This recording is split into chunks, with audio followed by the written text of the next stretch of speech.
Hello बच्चों, जय हिंद। तो क्या हाल चाल, सब ठीक है? तो आज के वीडियो लेक्चर में हम फिर से प्री बोर्ड के क्वेश्चंस का सॉल्यूशन करवाने वाले हैं, जो कि ये वाला क्वेश्चन डिफरेंट है। प्री बोर्ड का क्वेश्चन नहीं, यह टर्म 2 का क्वेश्चन है। देखिए, आपके बीच सेट 3 का क्वेश्चन हम मेरे पास है और इसका सॉल्यूशन करवाने वाले हैं। यहाँ तक कि हमको लगता है यहाँ पे बहुत अच्छा क्वेश्चन दिया है, इसलिए इस वीडियो को मिस मत कीजिए और पूरा वीडियो देखिए, ताकि आपको इस वीडियो से बहुत ज्यादा बेनिफिट मिलने वाला है। देखिए, क्वेश्चन नंबर 1 को हम पहले समझते हैं, इसके बाद उसका सॉल्यूशन करते हैं। तो देखिए, क्वेश्चन नंबर 1 स्टैटिस्टिक्स से है। अब इस क्वेश्चन को find the mean mode and median of the following frequency distribution. एक डाटा दिया हुआ है, उसका मीन निकालना है, मीडियन निकालना है और मोड निकालना है, ठीक है। और यह क्वेश्चन बोर्ड एग्जाम में सब्जेक्टिव में 5 to 6 मार्क्स कैरी करता है। तो इस क्वेश्चन को यदि मीन मीडियन मोड तीनों निकालने सीख जाए तो कोई एक पे पूछेगा, चाहे तो मीन पूछेगा, चाहे तो मोड पूछेगा, चाहे तो मीडियन पूछेगा। तो देखिए क्या दिया हुआ है टेबल्स को। क्लास दिया हुआ है 0 to 10, 10 to 20, 20 to 30, 30 to 40, 40 to 50, 50 to 60। और इसका फ्रीक्वेंसी जो दिया हुआ है वो दिया हुआ है 12, 18, 27, 20, 17 और 6 दिया हुआ है, ठीक है। तो इस डाटा का हमको मीन निकालना है, मीडियन निकालना है और मोड निकालना है। तो आइए सबसे पहले हम डाटा को अच्छा से टेबल बनाते हैं। क्या क्या निकालना पड़ता है उसके लिए देखिए। अब टेबल का फॉर्मेशन हम कर रहे हैं और टेबल का फॉर्मेशन करते समय आप पूरा कंसंट्रेट होकर देखिए, ताकि हर एक टर्म को आपको अच्छे से समझ पाए और आप खुद से टेबल बना सकें। देखिए, एक्स आई हम कैसे फाइंड करते हैं। तो एक्स आई हम फाइंड करते हैं, इस इंटरवल को जोड़ते हैं और उसको डिवाइड बाई 2 करते हैं। मतलब 0 प्लस 10 डिवाइड बाई 2, और 0 और 10 को जोड़ेंगे तो 10, और 10 को यदि हम 2 से डिवाइड कर देते हैं तो इसका कितना आता है, 5 आता है। इसी तरह कितना हुआ, 10 और 20 कितना हुआ, 30, और 30 का आधा कितना होगा, 15। उसी तरह 20 और 30 कितना हुआ, 50, और 50 का आधा 25। उसी तरह 30 और 40 कितना हुआ, दोनों को जोड़ने पे 70, और 70 को 2 से यदि हम डिवाइड देते हैं तो उसका आधा क्या होगा, 35 होगा। तो यहाँ 35, सिमिलरली होगा 45, और सिमिलरली होगा 55, क्योंकि सबके बीच का डिफरेंस, इसका जो डिफरेंस है कितना का, 0 से 10, 10 का डिफरेंस है, 10 का डिफरेंस है, 10 का डिफरेंस है, इसलिए 10 10 ऐड कर दिए, 5, 15, 25, 35, 45, 55, ठीक है। अब इसके बाद हम निकालते हैं एफ आई और एक्स आई। एफ आई और एक्स आई निकालने के लिए कुछ नहीं करना है, इस 12 को 5 से मल्टीप्लाई कर देना है, तो कितना हो जाएगा, 60। इस 18 को इस 15 से मल्टीप्लाई कर देना है, इस 27 को 25 से, 20 को 35 से, और 17 को 45 से, और फिर 6 को 55 से। ऐसे मल्टीप्लाई करके आप टेबल का फॉर्मेशन कीजिए। टेबल का हम फॉर्मेशन कर दिए हैं, ठीक है। क्या किए हैं, इनको इससे मल्टीप्लाई करके लिखे हैं, इनको इससे मल्टीप्लाई करके लिखे हैं, इसको और इसको मल्टीप्लाई किया, 27 और 25 को मल्टीप्लाई करने पे 675 आया। 20 और 35 को गुना करने पे कितना आया, 700। 17 और 45 को गुना करने पे आया 765, और 6 को 55 से गुना करने पे आया 330। इसके बाद समेशन कर दिए, मतलब सबको जोड़ दिए, इसीलिए लिखे हैं summation of F I X I में 60, 270, 675, 700, 765 और 330 को जोड़ने पे कितना आया, 2800 आया। और समेशन ऑफ एफ आई के मींस 12, 18, 27, 20, 17, 6 सबको जोड़े तो मेरा 100 आया, 100 आया, ठीक है। अब हमको मीन निकालना है, तो मीन के लिए आपको पता है formula, mean is equal to, formula होता है summation of F I X I divide by summation of F I. तो देखिए, सबसे अच्छा तरीका हो गया मीन निकालने का, क्योंकि आपको फार्मूला पता चल गया तो बहुत इजी हो गया। अब देखिए, summation of F I X I कितना निकाले हैं, 2800 निकाले हैं, तो यहाँ पे 2800 रख दीजिए। और समेशन ऑफ एफ आई कहां निकाले हैं, 100, तो 100 रख दीजिए, ठीक है। अब देखिए, इसको काट देते हैं, 0 से 0, 0 से 0, ठीक है। तो जो मीन निकलेगा वो मीन क्या निकलेगा, 28 निकलेगा। तो मीन निकल गया, ठीक है। चलिए, मीन तो बहुत सिंपल है, मीन निकल गया। अब देखिए आप मोड कैसे निकालते हैं, ठीक है। मीन के लिए हमको ये दोनों टेबल बहुत ही जरूरी है, लेकिन मोड के लिए यदि ये दोनों टेबल नहीं भी रहेगा ना तो मोड निकल जाएगा। और मीडियन के लिए एक तीसरा टेबल बनाते हैं सी एफ, ठीक है। तो मीन के लिए ये दोनों टेबल कैलकुलेट करना बहुत जरूरी है। मीन्स बोलने का मतलब है कि मीन में थोड़ा ज्यादा कैलकुलेशन है, मोड में कम कैलकुलेशन है, और मीडियन में थोड़ा सा ज्यादा है, थोड़ा सा ज्यादा। उस मीन से कम। तो देखिए मोड का कैलकुलेशन हम करते हैं। मोड का फॉर्मूला यहाँ पे लिखा हुआ है। मोड का फॉर्मूला होता है L plus F1 minus F0 divided by 2F1 minus F0 minus F2 into H। ठीक है, फॉर्मूला तो लिखा हुआ, फॉर्मूला आप याद कर लीजिएगा।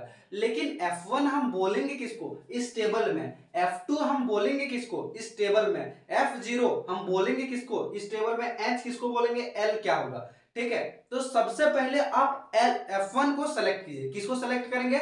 सबसे पहले आप F1 को सेलेक्ट करेंगे। यहां देखिए, अब फ्रीक्वेंसी में जाइए और फ्रीक्वेंसी में जिस भी फ्रीक्वेंसी का मान सबसे ज्यादा हुआ, जिस भी फ्रीक्वेंसी का वैल्यू सबसे ज्यादा हुआ, उसको आप F1 मानिए। किससे मानिएगा? मतलब देखिए फ्रीक्वेंसी में सबसे ज्यादा किसका वैल्यू है? 27 सबसे बड़ा है, तो सबसे बड़ा जो 27 है उसको F1 मानेंगे। ठीक है, और जो उसके ऊपर रहेगा उसको हम मानेंगे F0। ठीक है, और जो उसके नीचे रहेगा उसको मानेंगे F2। ठीक है, एक बार हम फिर बता दे रहे हैं कि फ्रीक्वेंसी में देखिए आप, और फ्रीक्वेंसी में सबसे बड़े वैल्यू को F1 मानिए, जो उसके ऊपर रहेगा उसको F0, और जो F1 के नीचे रहेगा उसको F2।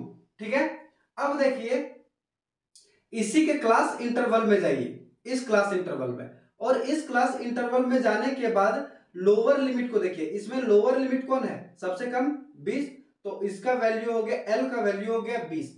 मतलब L भी पता चलिए कितना हो गया? 20। और H किसको बोलते हैं? H बोलते हैं 20 और 30 के बीच का डिफरेंस कितना है?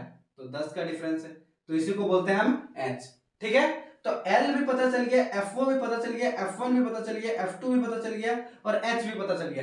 तो क्या हम फार्मूला में सब्स्टिट्यूट करके इसका वैल्यू निकाल सकते हैं? तो निकाल सकते हैं। आप देखिए कैसे इसके बाद सॉल्यूशन करते हैं। Mode is equal to L का वैल्यू है 20 प्लस F1 का वैल्यू कितना है? F1 का वैल्यू है 27 माइनस FO का वैल्यू कितना है? 18 डिवाइडेड बाय आपका क्या बोला है इसके बाद? 2F1, मतलब हो जाएगा 2 इंटू 27 माइनस F0 हो जाएगा आपका कितना? 18 माइनस F2 कितना हो जाएगा आपका? 20 हो जाएगा। ठीक है, और इंटू H, तो H का वैल्यू कितना है? 10, तो 10। अब देखिए इसका सिंप्लीफाई हम कैसे करते हैं, बहुत ही आसानी से। देखिए मोड इज इक्वल टू हम लिख सकते हैं 20 प्लस, आदि 27 में 18 घटा देंगे तो 9, और 27 दूना 54 माइनस 18 और 20 कितना हो जाएगा? 38 हो जाएगा, इंटू 10 ये हो जाएगा। बहुत अच्छा है। अब देखिए इसको सॉल्यूशन करते हैं। 20, अब क्या करते हैं, इस 9 को 10 से मल्टीप्लाई कर देंगे तो 90, और 54 4 में 3 गया तो 1, यहाँ 16 हो गया। अब इसका सॉल्यूशन कर दीजिए। 16 को 90 से आप डिवाइड कर दीजिए, तो देखिए 16 को यदि हम 90 से डिवाइड करें तो इसका आ रहा है, तो 5.62। इसको डिवाइड देने पे अब क्या करेंगे, इसको ऐड कर देंगे, तो सिंपली ऐड करने पे कितना वैल्यू आएगा? 25.62। कितना आ रहा है? 25.62, और यही मेरा मोड होगा। तो इस तरह हम मोड के क्वेश्चन को सॉल्व करते हैं। अब आइए देखते हैं अगला मीडियन कैसे फाइंड करते हैं। देखिए मीडियन फाइंड करने के लिए एक नया कॉलम हमको फिर से बनाना होगा जो CF कहलाता है। अब CF हम फाइंड कैसे करते हैं? तो सबसे पहले CF फाइंड करते हैं। CF हम फाइंड ऐसे करते हैं, ये 12 है तो 12 को 12 लिखिए। अब 12 में 18 को जोड़ दीजिए तो कितना होगा? 30। 30 में आप 27 को जोड़ दीजिए, मतलब 30 में 27 को जोड़ देंगे तो कितना होगा? 57। 57 में आप 20 को जोड़ दीजिए, 57 में 20 को जोड़ देंगे तो कितना होगा? 77। 77 में आप क्या कीजिए? 17 को जोड़ दीजिए, तो ये हो जाएगा 4, और 7 8 और 1 9, और इसमें 6 को जोड़ दीजिए तो कितना होगा? 100। ये हो गया। अब देखिए फार्मूला क्या होता है मीडियन का।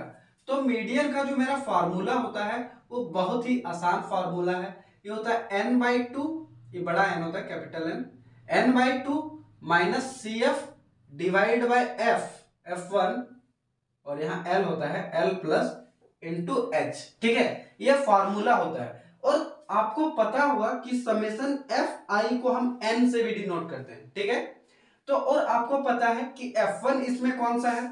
F1 तो सबसे बड़ा वाला वैल्यू होता है, मींस F1 27 होगा। n भी हमको पता है, हमको पता नहीं है CF क्या सो।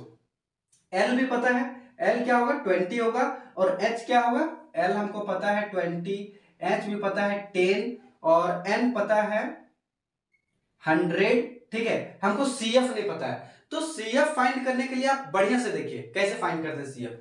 देखिए एफ के सामने वाला देखना है, एफ के सामने वाला वैल्यू को देखना है और उसके ऊपर वाला एक वैल्यू देखना है। मतलब सी एफ मेरा कौन हो जाएगा, 30 हो जाएगा। मतलब एफ के सामने से ऊपर, एफ के सामने से ऊपर मीन्स एफ के सामने 57 है और उसके ऊपर क्या है 30, तो सी एफ का वैल्यू कितना हो जाएगा 30 हो जाएगा। मीन्स हमको सारा वैल्यू पता चल गया, सी एफ का भी वैल्यू कितना हो गया 30। अब देखिए वैल्यू सब्स्टिट्यूट कीजिए, सॉल्यूशन कीजिए, फाइनल आंसर आएगा और आपको पूरा मार्क्स मिलेगा। देखिए median is equal to L का वैल्यू कितना है 20 प्लस n/2, n/2 मतलब 100/2 और 100/2 को हम सॉल्यूशन कर देते हैं, क्लास 10th के स्टूडेंट हैं आप तो सीधा 50 लिख सकते हैं, एकदम लिख सकते हैं, प्लस माइनस CF का वैल्यू कितना है 30 तो 30 लिख दीजिए, डिवाइड बाय F1 का वैल्यू कितना है तो ये 27 है तो 27 लिखिए और H का वैल्यू कितना है तो H का वैल्यू है मेरा 10 तो यहाँ पे आप 10 लिख दीजिए, ठीक है। अब इसको सिंपली सॉल्व करते हैं, तो देखिए इसको सॉल्व करते हैं 20 प्लस यह क्या हो जाएगा 20/27 इंटू 10 ये हो गया, इसको ऊपर से मल्टीप्लाई कर दीजिए तो 20 प्लस 200/27, इसको बढ़िया से आप सॉल्व कीजिएगा। इसको पॉइंट में करेंगे तो देखिए पॉइंट में कैसे होता है।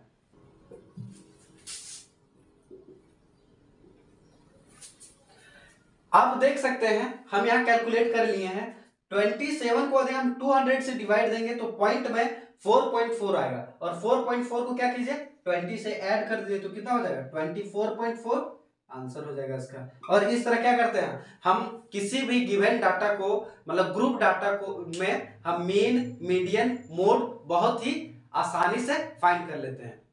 देखिए इस क्वेश्चन का सॉल्यूशन हम कैसे करते हैं, यह क्वेश्चन हाइट एंड डिस्टेंस से है और बहुत ही ज्यादा इंपॉर्टेंट क्वेश्चन है, ठीक है। तो देखिए क्वेश्चन बोला है find the height of the tower if the angle of elevation is 30 degree in given figure. Given figure में आप देख सकते हैं कि एंगल ऑफ एलिवेशन जो है टावर का वो कितना है 30 डिग्री है और बीसी का जो डिस्टेंस है मींस यहां से यहां तक का जो डिस्टेंस है वो कितना है 10 मीटर है। तो आपको फाइंड करना है AB का हाइट कितना होगा, ठीक है। तो आप जानते हैं, ठीक है, सबसे पहले आप देखिए ये और ए रिलेशन मतलब P और B का रिलेशन साइन में आता है, कॉस में आता है कि टेन में आता है। तो हमको पता है कि P और B का रिलेशन टेन थीटा में आता है, तो हम क्या लिख सकते हैं tan theta is equal to P/B, ठीक है। अब P का मतलब क्या दिया है H दिया है, ठीक है, और थीटा का वैल्यू कितना दिया है 30 डिग्री दिया है, इज इक्वल टू हम लिख सकते हैं P बाई मतलब इसका जगह पे H, ठीक है, H इसको माने हैं और B का वैल्यू कितना दिया है 10, ठीक है। अब tan 30 डिग्री का वैल्यू आप लोग को पता होगा, tan 30 डिग्री का वैल्यू होता है 1/√3 इज इक्वल टू कितना होगा h/10 और इसको यदि हम क्रॉस मल्टीप्लाई से सॉल्व करेंगे तो ये हो जाएगा 10, ये हो जाएगा h√3 और यदि हम h का वैल्यू निकालेंगे तो कितना हो जाएगा 10/√3 और यदि इसका हम रैशनलाइजेशन करते हैं तो h का जो फाइनल आंसर आएगा वो 10√3/3 मीटर आएगा और यही इसका आपका क्या हो जाएगा आंसर। अब रैशनलाइजेशन कैसे करते हैं सो देख लीजिए h is equal to 10/√3 into इधर भी √3 से मल्टीप्लाई इधर भी √3 से मल्टीप्लाई, तो √3 को यदि √3 से मल्टीप्लाई करेंगे तो कितना होगा 3 और 10 को √3 से मल्टीप्लाई करेंगे तो कितना होगा 10√3 और यही क्या होगा हाइट ऑफ द टावर मतलब AB का जो हाइट हो जाएगा वो कितना हो जाएगा 10√3/3 कटेगा नहीं तो यही हो गया आपका आंसर। तो इस तरह हम हाइट एंड डिस्टेंस के क्वेश्चन को क्या करते हैं सॉल्व करते हैं। तो आज के वीडियो लेक्चर में इतना ही, अगले वीडियो लेक्चर में हम जानेंगे टर्म 1 के क्वेश्चंस का आंसर।